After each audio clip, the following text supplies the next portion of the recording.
Israeli occupation strikes struck the eastern Lebanese city of Baalbek and its outskirts. Israel pummels the Gaza Strip with new bombardments, killing at least 20 people.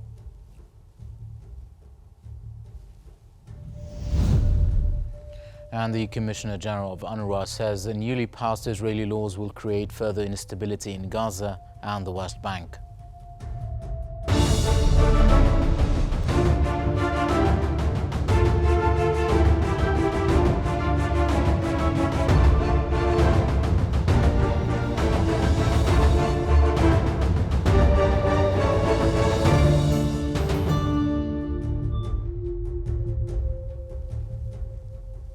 You're now watching Qnews. We start our bulletin with the latest developments in Lebanon.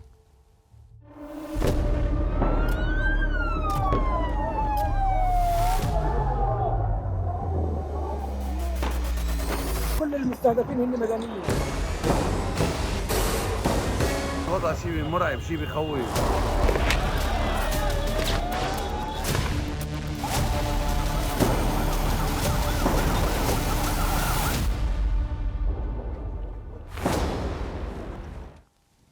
Saudi Foreign Minister Prince Faisal bin Farhan has demanded an immediate ceasefire in Palestine. Speaking at the high-level meeting of the Global Alliance for the Two-State Solution in Riyadh, Prince Faisal called on the international community to provide safe humanitarian corridors to provide relief for Gaza. He added the situation in Gaza is tragic due to the Israeli blockade and that international condemnations are no longer enough in the face of the suffering of the Palestinian people.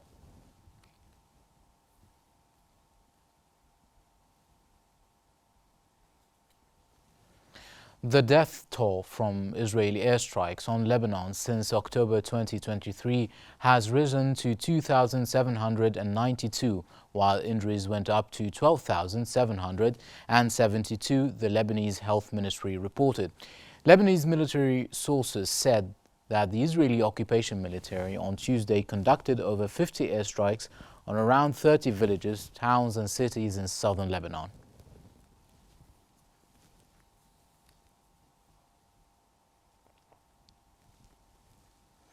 In his first statement following his appointment, Hezbollah's newly appointed Secretary General Naim Qassem has reiterated the movement's stance on resistance as a response to Israel's persistent violations and threats to Lebanon's sovereignty. Qassem added that Israel's disregard for UN Resolution 1701 has been evident, with Hezbollah documenting over 39,000 air and sea violations since the resolution's enactment. Qassem emphasized Hezbollah's commitment to its resistance trajectory, underscoring his intention to follow the path set by his predecessor, Hassan Nasrallah. 2 people have been wounded by a Hezbollah rocket in northern Israel. One was suffering light wounds while the other sustained serious injuries all over his body, an Israeli hospital's trauma manager said.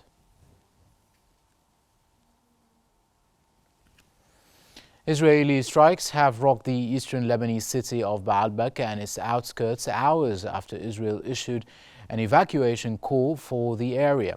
Baalbek Mayor Mustafa Al-Shal confirmed strikes hit the city and surrounding areas without providing further details.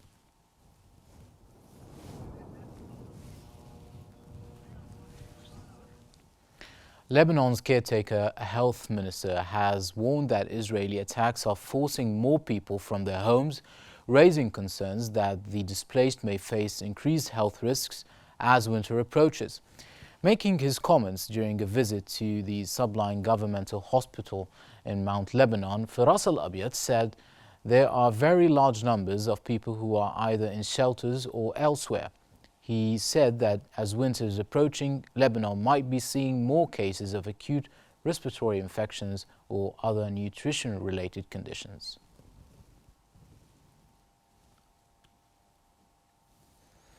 Hezbollah has said it launched drones at an Israeli base in the port of the city of Haifa. In a statement, Hezbollah said it launched an air attack with a squadron of attack drones on a base in southern Haifa. The Israeli occupation army said in a statement that 50 projectiles were fired by Hezbollah, which crossed into Israel.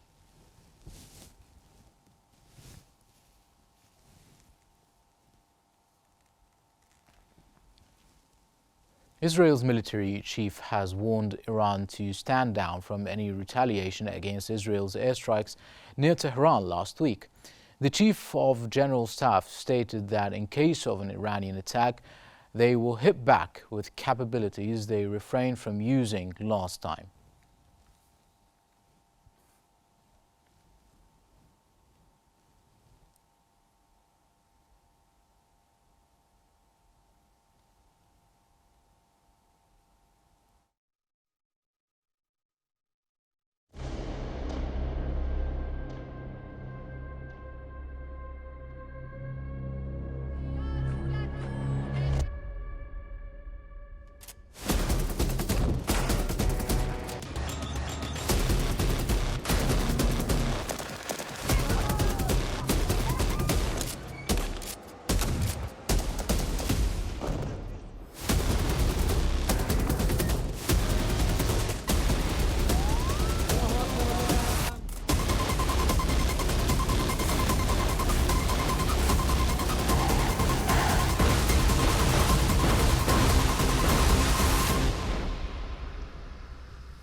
Israel has pummeled the Gaza Strip with new bombardments that killed at least 20 people.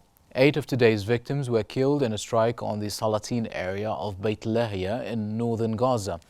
The area is near where medics said at least 93 people were killed or missing on Tuesday in an Israeli strike Washington called horrifying.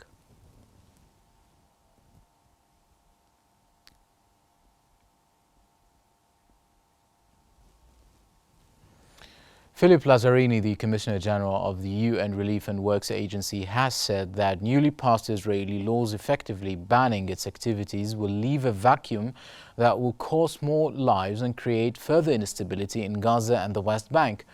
Lazzarini said the legislation is ultimately against the Palestinians themselves, effectively denying them a functioning provider of life-saving services, education and health care.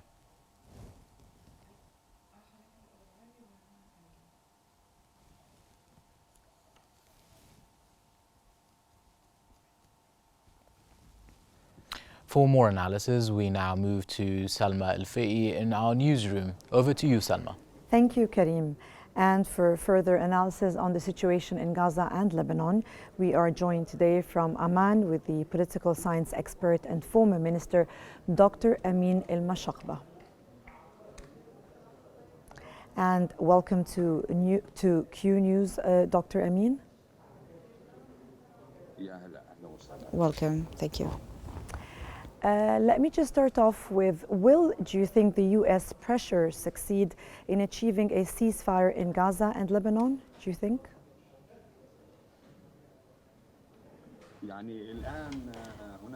Now, actually, tomorrow, Thursday, there will be a visit by 2 consultants of the U.S. President to Israel, including Hochstein. They have proposals with them for a ceasefire in Lebanon based on the resolution 1701. Hence, the proposal to stop or to reach a ceasefire in Lebanon for 60 days, and consequently there will be discussions on the withdrawal of Hezbollah forces from the south of Lebanon towards the north of Litani. Thus, there are Israeli conditions, and I think the Israeli conditions are not accepted, including the supervision over the air, maritime, and land borders of Lebanon, in addition to allowing Israel to conduct attacks or affect the air sovereignty of Lebanon for the sake of Israel. I think this is rejected. And there is a new condition this evening, which is international forces on the Lebanese-Syrian borders. I think Hezbollah, based on the statements of the new Secretary General, they accept the ceasefire and the implementation of the resolution 1701. However, Israel has conditions.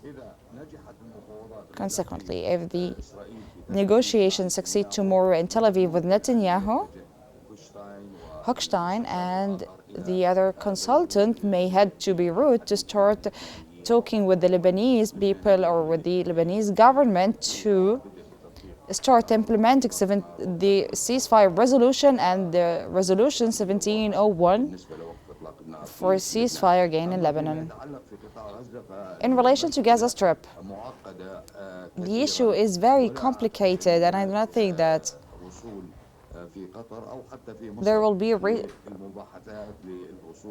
the discussions didn't reach anything either in Qatar or in Egypt for a ceasefire in Gaza, because Israel has main goals including the occupying the north again and evacuating the Gaza residents or citizens from the north. That's why Israel seeks to impose other conditions, including removing Hamas from the authority and finding an alternative authority with different directions and ideology in Gaza Strip, while keeping control over Philadelphia cross point in general. I think the issue in Gaza is very complicated, and the negotiations with the Egyptian, Qatari and US mediation will succeed only after the end of the US elections in November 5th. Dr. Amin, and do you think with the American elections coming up in just a few days, will Netanyahu, do you think, delay reaching a ceasefire until the new US president officially takes office?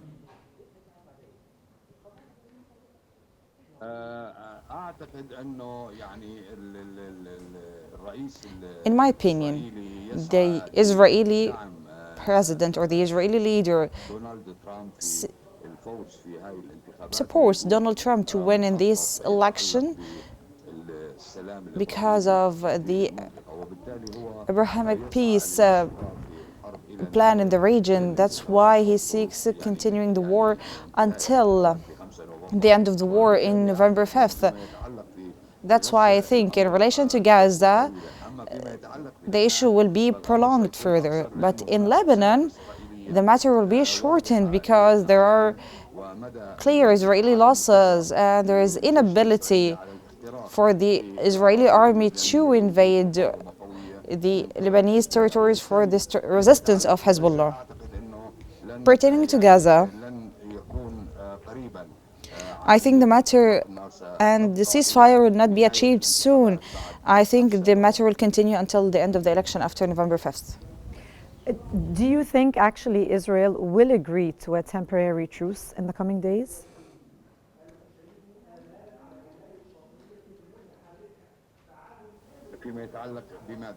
In relation to what? In Lebanon? Exactly, Lebanon. Yeah, Lebanon. Yep. Lebanon or Gaza. Do you think Israel will agree to a temporary truce in the coming few days? I think so, because there are massive losses for Israel in the south of Lebanon.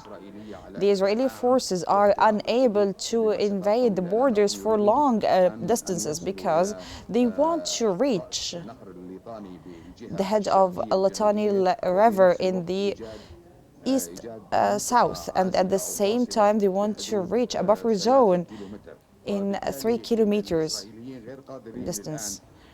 So the Israelis now are unable to penetrate through or to impose their conditions or agenda on the Lebanese government. That's why I think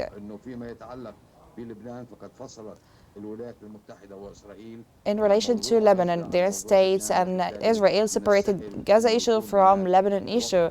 So it's easy to reach a ceasefire in the Lebanese-Israeli borders. And that was Dr. Amin El-Mashaqba. Thank you so much, Dr. Amin, for joining us today, political science expert and former minister from Amman. Thank you for your invaluable insights, and we are back to you again, Karim. Thank you very much. That was Salma Al-Fay in our newsroom. Now, the Commissioner General of the UN Relief and Works Agency for Palestinian refugees, Philip Lazzarini, has stated that the political repercussions of the collapse of UNRWA are catastrophic. In a letter to the President of the UN General Assembly, Philip Young, Lazzarini emphasized that the attacks on UNRWA would have great consequences on the international peace and security.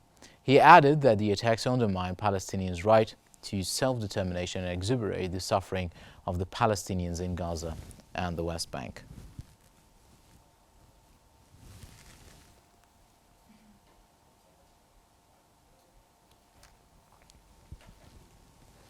UN Special Coordinator for the Middle East Peace Process, Tor Winsland, has emphasized the urgent need for an immediate ceasefire in Gaza and called for the ultimate two-state solution. Winsland noted that the Middle East is at the most dangerous juncture. He highlighted the pressing need of a ceasefire in war-torn Gaza and Daytonese release deal, saying that if action is not taken, it will be impossible to fundamentally change the perilous situation in the Strip.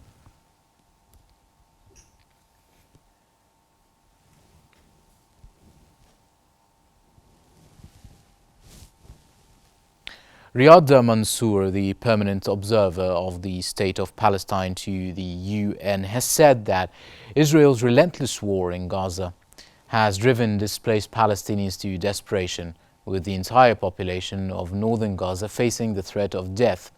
Palestinian ambassador Riyad Mansour has also criticized Israel for crossing numerous red lines of international law and severely violating UN rules, and accused Israel of war against the United Nations in policies and its humanitarian agencies.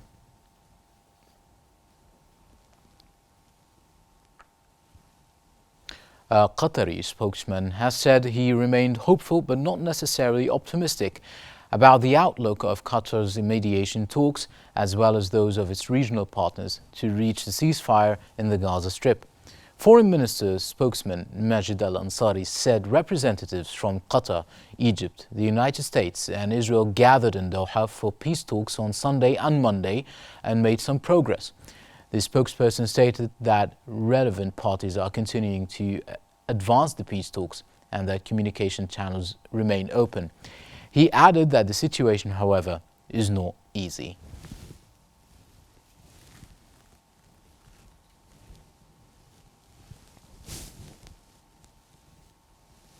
Now, since October 2023, escalating Israeli attacks have devastated Palestinian education, resulting in tragic losses among students and educators, widespread injuries, and the destruction of countless educational facilities across Gaza and the West Bank.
Now let's go back to Salma Alfi in our newsroom, but now with more on Africa. Over to you, Salma.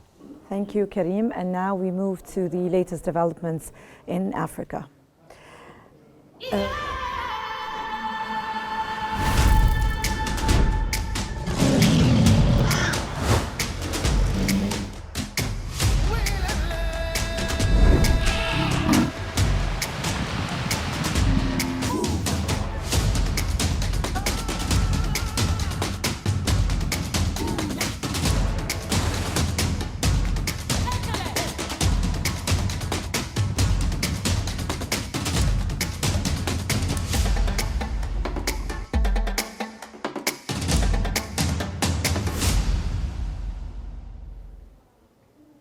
The Egyptian President Abdel Fattah el-Sisi and Djibouti President Ismail Omar Guelleh have stressed their commitment to strengthening bilateral relations. The two presidents stressed continuing to advance joint cooperation in various matters, especially in the economic sector and in the areas of investment and trade exchange, as well as continued joint consultation and coordination on regional issues of mutual interest. The two presidents discussed the Red Sea region, focusing on maritime navigation safety and stability, as well as enhancing cooperation within the African Union.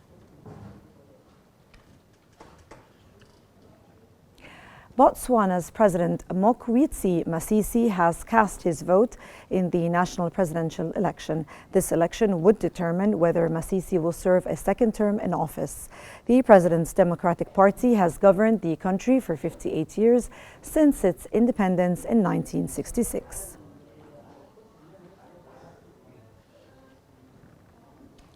China's chairman of the Standing Committee of the National People's Congress of China, Zhao Leji, has met with Zambia's National Assembly Speaker Nelly Mati in Beijing to discuss enhancing bilateral relations.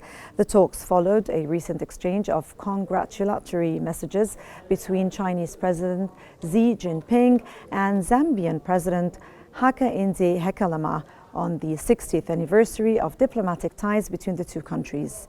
Gao emphasized China's commitment to aligning its Belt and Road Initiative with Zambia's 8th National Development Plan, aiming to deepen cooperation and mutual trust.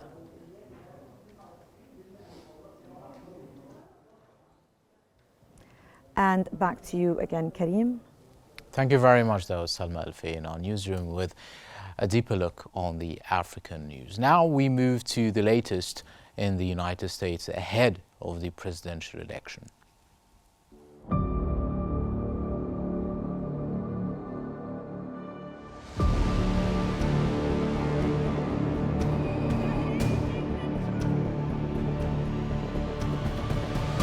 We will build what I call an opportunity economy. We will make America great.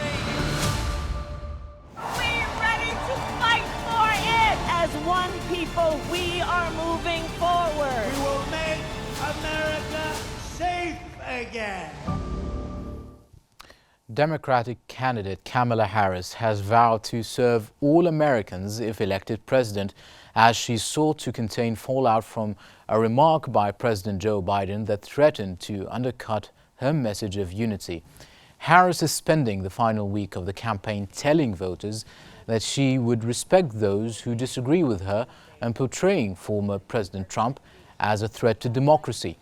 U.S. President Joe Biden's supposed attempt to call out racist remarks by a speaker at a campaign rally for Donald Trump backfired, as Trump and other Republicans accused him of calling their supporters as garbage.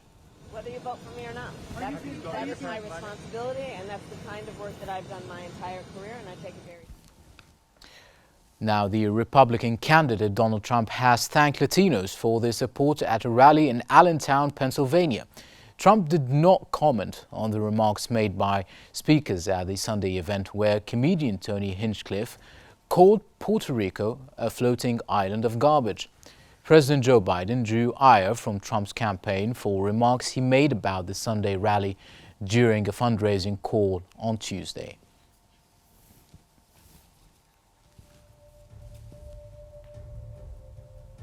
That brings us to the end of our news bulletin. Let's take a look at the headlines.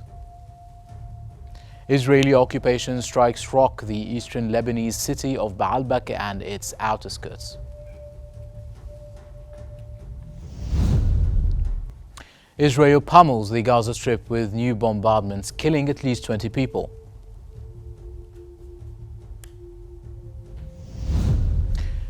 Commissioner General of UNRWA says newly passed Israeli laws will create further instability in Gaza and the West Bank. Don't forget to always follow Q News on YouTube, Facebook, X, Instagram and TikTok at QNews EGY to stay informed. And for real-time updates, connect with us on the UMS digital platform. Watch it. Thanks for watching. I'm Karim Hatem. Stay tuned for more on Q News.